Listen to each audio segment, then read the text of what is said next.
Me llamó mi papá en el medio, pobre, ustedes están ahí. Este, Así como youtuber, no, esto está muy desprolijo, Juan. no, tengo el borrador, el cronograma, tengo todo menos lo que estoy buscando. Mirá, acá está románico arquitectura. Total, esto lo adelantan rápido los chicos después en el video. Espérate que no sé dónde está. A ver, qué cosa, qué cosa.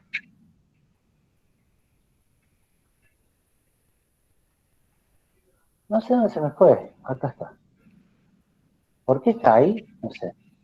Bien, vamos entonces. ¿Están viendo ahí, no es cierto? Sí, pero Sí, lo sí. mismo de antes. Vamos para abajo. No sé por qué pensé que lo había dejado en el lugar que correspondía. Y no fue así. Acá está. Vamos con el románico propiamente dicho. Acá una primera aclaración que después la vamos a tener presente durante todo el discurso de lo que significó el románico, que tiene que ver con esta iglesia, que si ustedes van hoy la van a encontrar así, se llama Santiago de Compostela, y ya vamos a ver por qué es importante, pero cuidado con los lenguajes de toda la arquitectura que en Europa ha sufrido tantas guerras y tantas cosas, ¿no? Si bien es Santiago de Compostela, la fachada y muchas intervenciones son posteriores de la época del barroco. Eso es importante tenerlo en cuenta. Sin embargo, vamos a hablar precisamente de lo que significó el románico. Ahora ya sí, desde el siglo X al XII, esta parte donde la iglesia ya cumplió prácticamente con las cruzadas y empieza a tener una actitud de revalorizar a todos los mártires, a todos los santos, los arcángeles, los ángeles, etcétera, etcétera. Cosa que se da muchísimo a partir del final del románico y principios del gótico, inclusive a la importancia que adquiere la Virgen como Nuestra Señora. Entonces ustedes van a ver que hay un montón de iglesias que se llaman Nuestra Señora. Pero como les dije, en el románico existe una variedad de tipologías. Siempre hablamos de los religiosos, siempre hablamos de los religiosos. No vamos a hablar prácticamente de otra cosa, porque es una consecuencia toda la Edad Media, en tanto las basílicas palecristianas, esta y después la Catedral Gótica. Pero dije también, fíjense las plantas, son como distintas. Son distintas, pero tienen las mismas cosas. Es decir, son distintas, pero funcionan de igual manera. ¿Por qué son distintas? Están en distintas regiones. Una región no tenía que ver con la otra, no participaba con la otra, ni de los materiales, ni de la mano de obra, ni nada por el estilo, sí de la función que unificaba ese todo que era casualmente la religión, ¿no? Entonces, primera aclaración, no se repiten tan exactamente cada una de estas situaciones, pero sí tienen, insisto, desde el punto de vista funcional, las mismas cosas. Nosotros vamos a hacer centro en esta, que es Santiago de Compostela, como ya les dije. También les dije, enorme periodo de experimentación tecnológica. Y acá vemos las bóvedas de Cañón Corrido nuevamente. Esto tiene que ver con una pregunta que hizo Alberto. En tanto, una cosa es lo que nosotros vemos, que puede llegar a ser un cielo raso, o la bóveda en este caso, y otra cosa es el techo superior, o sea, la cubierta, ¿no? Son dos cosas distintas. La cubierta puede ser toda de madera, sin embargo las bóvedas son todas de piedra. Definitivamente las cubiertas lo que hacen es resguardar la bóveda, sea en la nave principal como en las naves laterales. Obviamente ya de corte basilical tiene poco, porque verán que en la arquitectura románica aparece esto acá arriba que se llama tribuna, que lo habíamos visto en el bizantino, o colateral alto, que es, ya lo vamos a ver, un segundo piso de estas iglesias que en algunos casos son catedrales. Volvemos, como dije también, a todo este sistema que desde el arco de medio punto genera la bóveda de cañón recorrido con un montón de arcos nuevos, digamos, por lo novedoso, arcos fajones, arcos formeros, todo lo que tiene que ver con el sistema de bóveda y de cúpula se da básicamente, o sea, se renueva a partir de los romanos y se da muchísimo en el románico. Esta es una foto que se la traje a Alberto, que me preguntaba qué de la vida del vidrio. El vidrio no aparece sino hasta el románico, casualmente, y en principio todo lo que nosotros vimos del paleocristiano y muchas cosas del románico, del prerrománico ni hablar, por eso las ventanas eran chicas también, y estaban altas, ¿no? Las ventanas no eran para mirar, sino para ventilar. Yo siempre digo, hay que imaginarse aquí un palomar prácticamente, porque además muchas veces no tenían vidrio. Bueno, volviendo al tema, en vez de vidrio, trabajaban la piedra, parece mentira, pero hay mármoles que tienen estos efectos, o el alabastro, que no es este el caso, pero el alabastro es un mármol blanco que si vos lo cortas en láminas finitas, no es transparente, pero es translúcido. Entonces las primeras ventanas que no tenían vidrio se comportaban tecnológicamente de esa manera. Pero eso es porque me lo pregunto Alberto. Vamos al románico, volvamos al románico. Miren lo que empiezan a aparecer. Empiezan a aparecer verdaderas moles de piedra, iglesias que además están, mira, me hace acordar que tengo que dar clase, iglesias que están en el medio del campo, yo les decía, en las zonas rurales, y entonces necesariamente la escala, la dimensión, empiezan a ser más grandes para que sean vistas desde más lejos. Inclusive aparece como recurso la torre campanario, que sirve para eso, para llamar a misa, para ser visto, para ser oído, en el medio de la nada, porque estas primeras grandes iglesias románicas se dan, como les dije, en la zona rural. Terminan siendo ciudades en muchos casos, pero es una, a ver, es un sistema a la inversa. Primero la iglesia y alrededor se da la ciudad. No es como pudiese ser hoy, de que si tenemos una ciudad ponemos una iglesia adentro, sino que la iglesia va generando todo un movimiento. Desde el punto de vista del lenguaje, entonces vamos a repetirlo hasta el cansancio. La estructura de piedra, ventanas chicas, porque para que sean tan altas y todo lo demás, los muros tenían que ser pesados.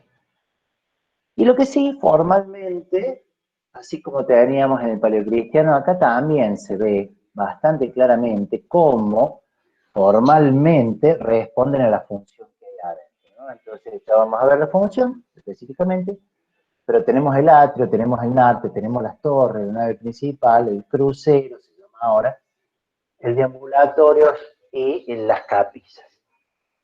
Entonces, formalmente es una juxtaposición de figuras geométricas, de volúmenes geométricos puros, o casi puros.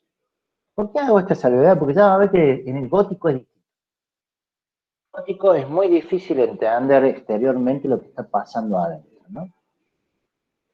Y esta imagen la tenía para aclararle lo que muy bien Mane dijo en mi estudio, lo que significa el claustro, ¿no? En esta época. Es toda una comunicación donde el clero, fundamentalmente en esta época, pasea, se traslada y se vincula entre la iglesia principal y distintas zonas que en los monasterios tenían que ver con habitaciones, bibliotecas, sala capitular, refectorios, que son como unas iglesias más chiquititas, etcétera, etcétera. Pero que tiene este sentido de conexión eh, muy particular que se da a partir de este momento. Desde el punto de vista del lenguaje, entonces no olvidemos el arco de medio punto. Fíjense los capiteles ya totalmente alejados de todo aquello que tenía que ver con el orden clásico, sino que estos capiteles nos cuentan algunas cosas. Y esas cosas que nos cuentan también aparecen en los ingresos principales de las iglesias más importantes románicas. Miren lo que es esto, chicos. ¿Por qué románico? Porque tiene un arco de medio punto. ¿Por qué les digo esto? Porque después vamos a tener otro tipo de arco cuando hablemos de y entonces el reconocimiento entre una catedral románica Y una gótica muchas veces nada más que por el arco. ¿Eh? Sin embargo, de la riqueza del lenguaje, fíjense estas arquivoltas, este es un ingreso hacia la nave principal.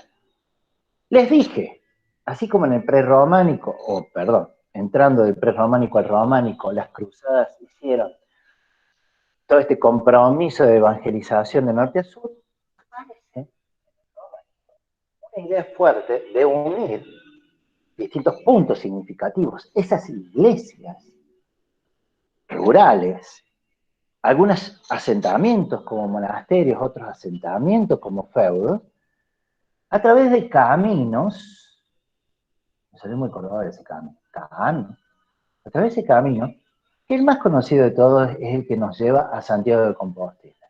¿Eh? Hermoso.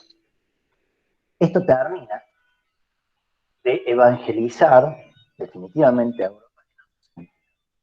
Santiago de Compostela se erige como una suerte de, iba a decir de Meca, pero no quiero confundirlo desde el punto de vista religioso, pero es un punto significativo dentro de la cultura religiosa del románico. Porque ahí se guardan las reliquias de Santiago y porque necesitamos reconocer al hombre en su peregrinar hacia estas grandes iglesias, casi como obligación, no casi, como obligación de llegar, de estar y de compartir dentro de las iglesias la palabra sagrada, a partir de la Biblia, ¿no? Entonces, dentro de los caminos de Santiago, fíjense todos los nombrecitos que hay. Y en cada uno de esos nombrecitos, no me van a creer, hay una iglesia románica. A ver, al costado también, hay iglesia para ser dulce acá. Las más importantes, los 4 caminos de Santiago, uno que arranca de París, de Cele, es importante porque ahí empieza el gótico. Y Arles, podemos meternos en cada una de todas estas iglesias, lo cual sería impracticable para nosotros, pero estaría bueno. Yo les he traído 2, fíjense, de 10 millones que a lo mejor dábamos, 10 millones, medio exagerado, pero de un montón que dábamos antes, por lo menos un par de ejemplos que no sean Santiago de Compostela. En este caso, una francesa, para repasar conceptos. Miren lo que es el tímpano de esta arquivolta, o sea, de este ingreso principal, donde tenemos todo un relieve de un Cristo pantocrátor, que yo les decía. En esta época es una época donde se juzga al cristiano, ¿no? Y donde las cosas deben ser como tienen que ser, a partir de lo que la palabra dice. Y todo esto es parlante, todo esto nos muestra, todo esto nos dice cosas. No solamente en el pórtico principal, sino en los laterales, etcétera, etcétera. Interior amigo, fíjense, esas bóvedas altas de cañón corrido. Yo les dije, funcionalmente ahí arriba aparece como otra galería, que ya la vamos a estudiar. Y un sistema estructural que permite hacer estas iglesias. Miren la imagen de esto. Bien, bien románica. ¿Por qué es románica, profe? Primero, porque es alta, tiene campanario, es de piedra, ventanas chicas y qué sé yo qué más.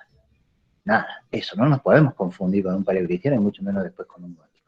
Les decía, para construir esto, ellos se valen de un concepto que nosotros llamamos, nosotros no, se llama tramo. ¿Qué es el tramo? La posibilidad de construir en forma estructuralmente independiente cada una de las iglesias.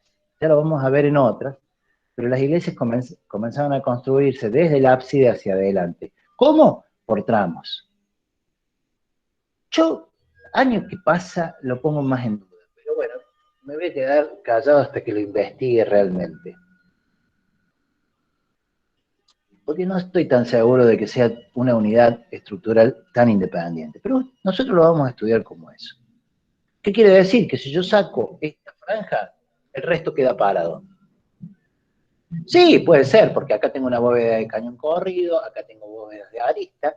Cuando aparecen estos cruces en planta, quiere decir que es la proyección de las aristas de esas bóvedas. Por lo tanto, si en el románico, que es arco de medio punto, existe la intersección de esas dos bóvedas, aparece la bóveda de aristas que necesariamente genera un cuadrado en plano. Otro ejemplo, para salir de lo común, Chanfront de Perigord, francesa. Miren qué planteo, románica, por supuesto, otro tipo de planteo, más hacia el lado del bizantino, con sus pechinas, cayendo a estas cuatro columnas, en una planta, alguien preguntaba, creo que Joaquín, no me acuerdo quién, preguntaba sobre las plantas de cruz griega. Esto es una cruz griega, cuando las cuatro patitas son iguales. ¿Eh? No es el mejor ejemplo para un románico. ¿Por qué? Porque el románico tiene forma de cruz, la planta, en términos generales y casi regionales. Pero ya he dicho, es tanto que siempre hay ejemplos que escapan un poquito de lo que nosotros tenemos en cuenta. Acá está, los caminos de Santiago nos llevan a partir de todas esas iglesias que van teniendo distintas características según la región, hasta, pumba, Santiago de Compostela. Y ahí tenemos un montón, hoy, de posibilidades turísticas para llegar al camino. Si alguna vez pueden, hagan, peregrinen por alguno de estos caminos. Son preciosos. ¿Eh? Ustedes que son de la generación, me tomo un año sabático. Eso en mi época, a ver, mi viejo me pegaba un bollo, quedaba estampado contra la pared. ¿Qué año sabático? O estudiado o te pones a laburar. Ustedes tienen la posibilidad. En general los años sabáticos se van adelantando, a su vez se van adelantando los años sabáticos, porque ahora, después de la secundaria, se estaba en un añito. Bueno, hasta hace un tiempo era un añito después de que nos recibíamos de arquitectos. Si tienen la posibilidad, tómense un año sabático y entren a caminar por estos caminos. No se van a olvidar de mí en la recomendación. Yo lo hice. Eh, no, perdón. Yo no lo hice, porque lo hice en auto, no se puede ser tan vago. ¿Vale, profe? No, no vale. No vale. Para ser peregrino hay que caminar. Hice este, el de Sevilla, pero me mandé por Portugal y llegué a Ourense y después a Santiago de Compostela, en auto. Eso sí, paraba en todos lados, comía con los peregrinos, etc. Y llega, ¿tanto lío para qué? Tanto lío, tanta cosa, profe, que se va por las ramas, se cruza de árbol y después vuelve para llegar ahí. Santiago de Compostela, pero qué plantita, ¿eh? La planta de Santiago de Compostela es indicativa del románico en tanto, a saber, 2 puntos. Tiene forma de cruz. ¿Mm? No es cruz griega, ponele cruz latina, pero es simbólico. Tiene aquello del simbolismo que yo les decía del camino hacia el altar en el paleocristiano, acá es simbólico. Pero también es simbólico que ese peregrinar para llegar a una iglesia de estas características ocurra también adentro. Y entonces las naves laterales ya tienen una función distinta de la que tenían en el paleocristiano. Ya lo vamos a poner a todo esto. ¿Eh?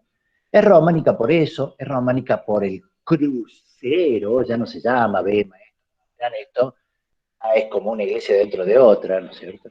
Por una girola, y porque son polifuncionales de alguna manera. Bueno, la paleocristiana también, pero esta se manifiesta donde en un lugar yo puedo dar la misa, en otro tengo capilla, en otro puedo peregrinar, en otro puedo rezar, etcétera, etcétera. Vamos con los funcionales entonces, 3 ingresos principales. ¿Por qué 3 ingresos principales? Porque, insisto, esto va a la nave principal, que es una lectura gráfica, una bóveda de cañón corrido, porque no tiene crucecitas, con arcos formeros, porque tienen estas proyecciones, y las naves laterales son bóvedas de arista que dan toda la vuelta. ¿Por qué 3?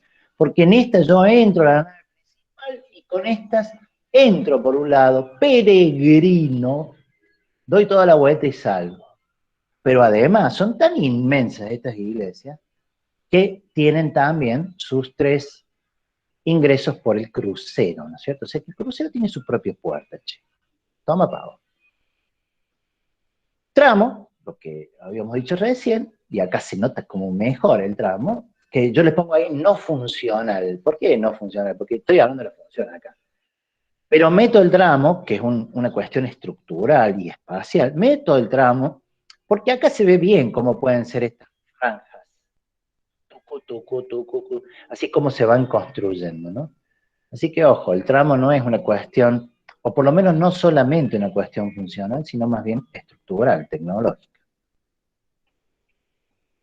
Atrio, ¿qué pasó con el atrio? Donde estaba la pila bautismal y todos los chiches que te dañan, desaparece el atrio. ¿Por qué? Porque estas iglesias empiezan a proliferar en las ciudades, como puede ser en este caso, y entonces aparece un concepto de plaza, desde el punto de vista urbano, religiosa. Entonces el atrio ya no es un patio de antesala, sino que ahora, a partir del románico, es una plaza. Ve más rápido. Nártex sigue existiendo, claro que el Nártex ya es más simbólico que otra cosa, ¿no? Inclusive en las iglesias de hoy, el nártex sigue existiendo. Si ustedes van a una iglesia, me permito decir, no la que sea, pero hay algunas iglesias donde ustedes dicen, entran y ahí nomás hay otra puerta.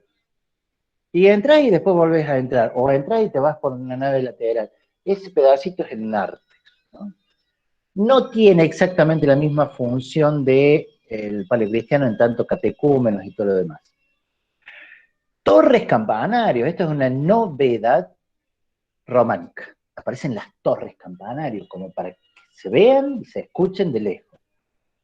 Yo estoy en los manotazos y ahí al frente hay un policía, ya se los voy a mostrar, y no sabe qué pasa. Bueno, las torres entonces, el campanario, otro elemento que hace a las iglesias románicas y que no nos podemos equivocar. ¿Qué puse ahí? La nave principal. Ah, en blanco está lo que ya vimos, yo soy muy prolijo, en blanco está lo que ya vimos en el paleocristiano, en amarillo están las novedades. Así que por ahora han sido todas novedades. Los ingresos, las torres, los 3 ingresos principales, etcétera, etcétera. La nave principal, que nos lleva y nos direcciona hacia el altar, como era en el paleocristiano, pero que tiene una interrupción aquí que ya vamos a ver que se llama coro. Las naves laterales existen, pero ahora se llaman de peregrinación, porque la gente entra, pega toda una vueltita por acá, tiqui, tiqui, tiqui, tiqui, tiqui, tiqui, y sale sin molestar, entre comillas, sin interferir en todos aquellos que a lo mejor en ese momento están en misa. Bien, entonces son naves de peregrinaje. Hago clic y no sé qué es lo que aparece. Colateral alto, les dije, arriba de este azulcito aparece el mismo planteo en un primer piso. Un planteo que tiene que ver con un balconeo, que ya vamos a ver en un corte, hacia abajo, como era en este caso lo habíamos visto en el bizantino, no en el paleocristiano, ¿no? Acá ya se dejó esta cuestión de que si los hombres a la derecha, las mujeres a la izquierda, no. Acá tenemos polifunción en tanto si son peregrinos, si están dando misa, si son partes del clero, bueno, una serie de otras actividades que conjuntamente con ese claustro que le decía Mane, nos llevan de esta iglesia a otra parte. El coro, otra novedad. El coro es un sector que no es este, en el caso de Santiago de Compostela, no sé por qué lo puse ahí, me van a disculpar. Segundo error, puse 15 y puse el coro acá. El coro está acá, en este caso, ¿no? Es que tendría que correr este rojito. No importa, ¿eh? El coro podía estar acá, el coro podía estar acá, y el coro podía estar pegado en el altar. Para el caso de lo mismo, funcionalmente es lo mismo. En el caso de Santiago de Compostela yo sé que el coro está atrás, por eso hago una autocrítica, me podría haber quedado callado y no pasaba nada. Pero el coro era un lugar ocupado por los presbíteros, era un lugar ocupado por los curas, ¿sí? Que cantaban la misa, no con la guitarrita de hoy, sino cantos que tenían que ver con lo gregoriano, etcétera, etcétera. Esa es una parte nueva también. Seguimos con lo que se denomina transepto. Todo esto, toda esta parte ya va a aparecer enseguida, todo esto ya dijimos es un crucero. Es el cruce de 3 naves en el sentido perpendicular de las principales. La patita que sobresale, esta pata de la cruz, es lo que se denomina transepto, ¿eh? Que antes nosotros denominábamos vema, pero que estaba más pegada al... El crucero, propiamente dicho, es esta parte media de la arquitectura que podía estar coronada con una cúpula, podía estar coronada con una aguja, podía estar coronada con un cimborrio. ¿Qué es un cimborrio? Bueno, una suerte de cúpula. ¿Mm? Una suerte de terminación donde hay ventanas y la luz ingresa desde allá arriba. Ya vamos a ver algunas imágenes. Las naves de peregrinación, que como les dije, dan toda la vuelta, pasan por atrás del altar, que es lo que estoy indicando en este momento, que tiene la misma función que tenía antes, por eso está en blanco. ¿Y qué más hay? Una cripta aparece en esta época. La cripta es casualmente donde se dejaban las exequias de los mártires o de los presuntos santos. Digo presuntos porque cada una de estas iglesias se hacía eco de haber conseguido, por ejemplo, una astilla de la cruz de Jesús.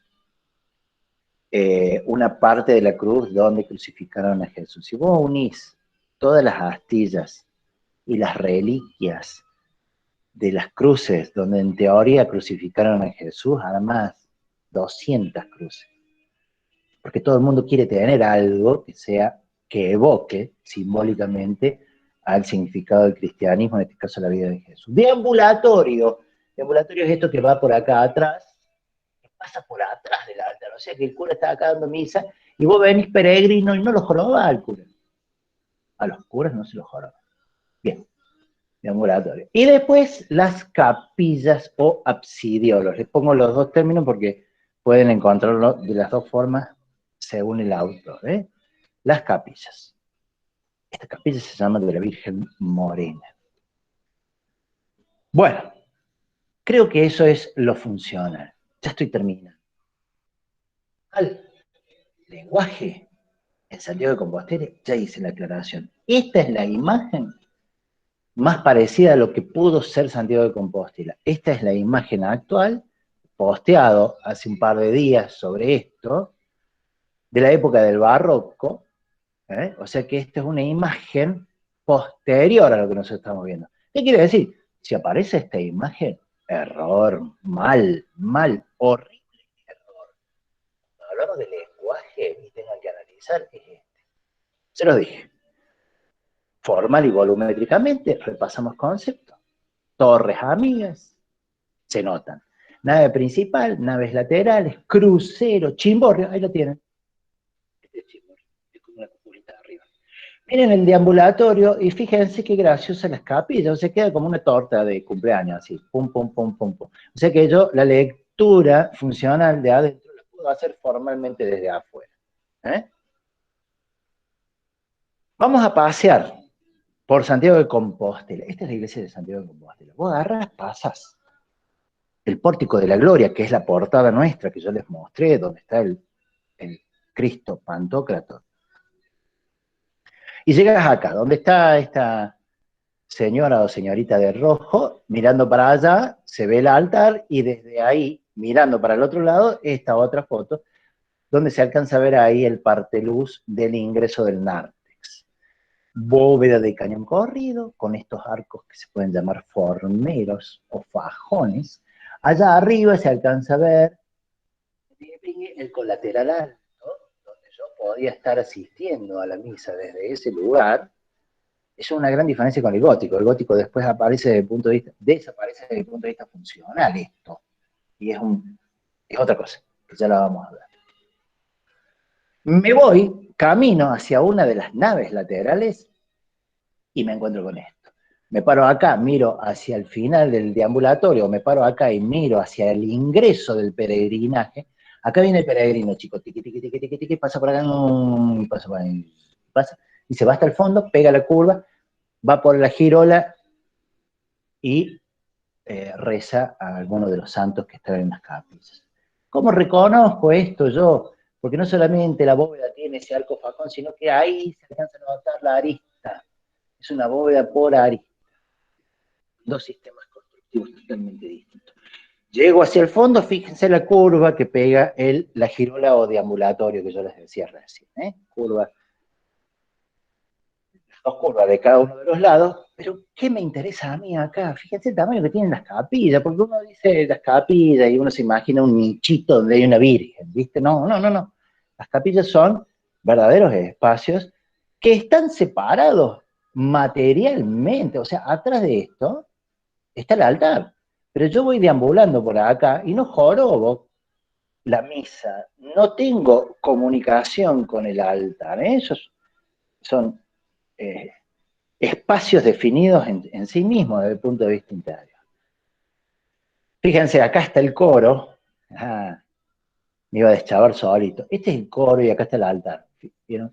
El coro está cerquita del altar. O sea que el coro está en esta zona donde el cura da la misa y los curas cantan, muy cerquita del crucero, que es esto que está acá. Si van a googlear Santiago de Compostela, no se pierdan la experiencia que significa el bamboleo, no sé cómo decirlo, ese incenciario, donde hay incienso, que está acá, que es pendular, y hay muchas documentales que hablan de eso, y está muy bueno. De este lado se ve la bóveda de cañón corrido. Acá, como les dije, estamos en el altar y se alcanza a distinguir cómo allá arriba pega la curvita el colateral alto. El cimborrio en el crucero propiamente dicho. Y, como última creo... Juan, sí. Perdón nomás, si podés volver ahí el cimborrio, que aclaremos que no es una cúpula. No. Eso que quede bien claro. Una cúpula estructuralmente tiene toda una descarga, ¿no es cierto?, que es continua. Esto es una cubierta que si ven ahí los nervios, es como que los nervios serían vigas que transmiten las cargas. O sea, no funciona como una cúpula, no es una cúpula. Eso Bien. nomás. Bien, perfecto. Sí, no solamente vimos nosotros los casos de cúpulas con descargas continuas, sino que vimos con pechina. Esto no llega a ser una pechina, eso es lo que les quiere decir Mane también, ni estas descargas de los nervios son puntuales. Entonces el cimborrio es un recurso tecnológico distinto que lo vamos a ver el año que viene, sobre todo, ¿no? A partir del Renacimiento en adelante. Los cimborrios, bueno, en el románico hay un montón. Estaba por decir que no, pero sí. Lo que no hay es en el gótico, que pasan a ser de cimborrio a aguja, digamos, ¿no? Y estábamos terminando y les decía, la suerte que a mí me toca, así como tuve la llave de Doña Ascensión, llegué al portal de la Gloria y no pude ver nada porque estaba todo bajo una... Total que Europa está siempre bajo una... Bueno, no sé cómo andamos de tiempo. ¿Vamos ciudad? Detengo esto. Sí, decime.